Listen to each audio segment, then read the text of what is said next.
2 3 4 5 میں بخیل نہیں ہوں، 8 10 تک جو روزانہ ویڈیوز آ جاتی ہیں تو میں اس کو ایک دفعہ دیکھتا ہوں پھر ڈیلیٹ کر دیتا ہوں۔ مطلب دیکھ کے پھر ڈیلیٹ کر؟ ہاں، کیونکہ دیکھو نا کہ میری قوم کی اس وقت سوچیت کیا ہے۔ جو بچہ میرا جرمنی میں بیٹھا ہے اگر اس کی سوچ یہی ہے کہ گندی قسم کی تصویر مفتی صاحب کو بھیجی جائے تو دیکھنا چاہیے نا کہ مجھ سے محبت کرنے والے اگر دین والے ہیں تو اس طرح کے بچے بھی ہیں۔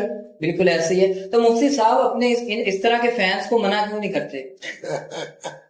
میرے بچے، آپ کا کیا خیال ہے کہ جب میں اس ویڈیو کو دیکھنے کے بعد ڈیلیٹ کرتا ہوں تو میں اس کو پیغام نہیں دیتا ہوں میرے بچے آپ کے سینے میں کلمہ ہے، اس قدر خوبصورت آپ کا نام ہے، آپ فرانس میں بیٹھے ہو، آسٹریلیا میں بیٹھے ہو، میرے بچے رزق حلال کمانے گئے ہو، یہ کیا ہے؟ الحمدللہ بہت سارے بچے جو ہیں وہ بعد میں معذرت بھی کر لیتے ہیں۔ صحیح ہو جائے۔ مطلب مفتی صاحب ویڈیو آپ پوری دیکھ کے پھر ڈیلیٹ کرتے؟ ہاں، دیکھو نا تو صحیح کہ دنیا کے اندر کیا ہو رہا ہے۔ میں نے تو اس کی ایک مثال بھی دی کہ جس طرح ایک محترمہ کو پہلی نگاہ یہ شریعت میں درست ہے، تو اس ویڈیو بدبخت کو ایک دفعہ تو میں دیکھوں گا نا پتہ چلے گا کہ میری قوم کے اندر کیا کیا جذبات ہیں۔ بالکل صحیح بات ہے، رائٹ بات ہے۔